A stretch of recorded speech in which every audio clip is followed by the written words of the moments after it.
देख लो केड़े बेको काढूची देख लो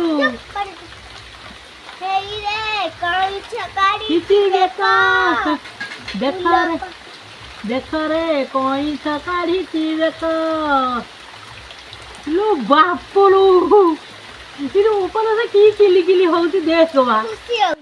नमस्कार जय जगन्नाथ मु निमाई सापर साथी आशा करुच्ची आपण माने समस्ते भलरे थिबे। मु आपण को स्वागत करुच्ची आउ एक नुआ भिडियो को। घर को आसिले नुआ अतिथि सकाळु सकाळु टिप टिप वर्षा कबाट खोली देखा पाइली गुरुंडी गुरुंडी चली चली आसुची घरर मेन गेट आड़ को एक कच्छप ताको देखी बहुत खुशी लगिला।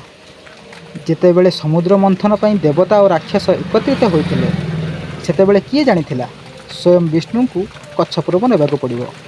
मंदर पर्वत को निज पिठी उपरे रखी समुद्र मंथन को सफल कराइथिले। मंथन बाहरी थिला अमृत।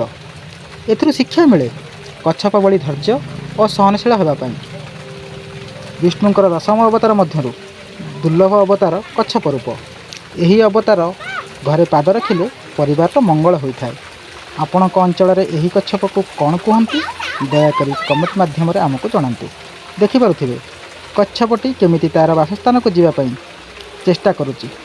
जदि मोर ये भिडटी आपण मानक भल लगी भिडटी को लाइक एंड शेयर करने को भूलिए नहीं। जदि मोर यही चैनल रे आपण नुआ अछंती चैनल टी को सब्सक्राइब करंतु। आशा करुच्ची आपणकर दिनटी शुभमय हो। जय जगन्नाथ।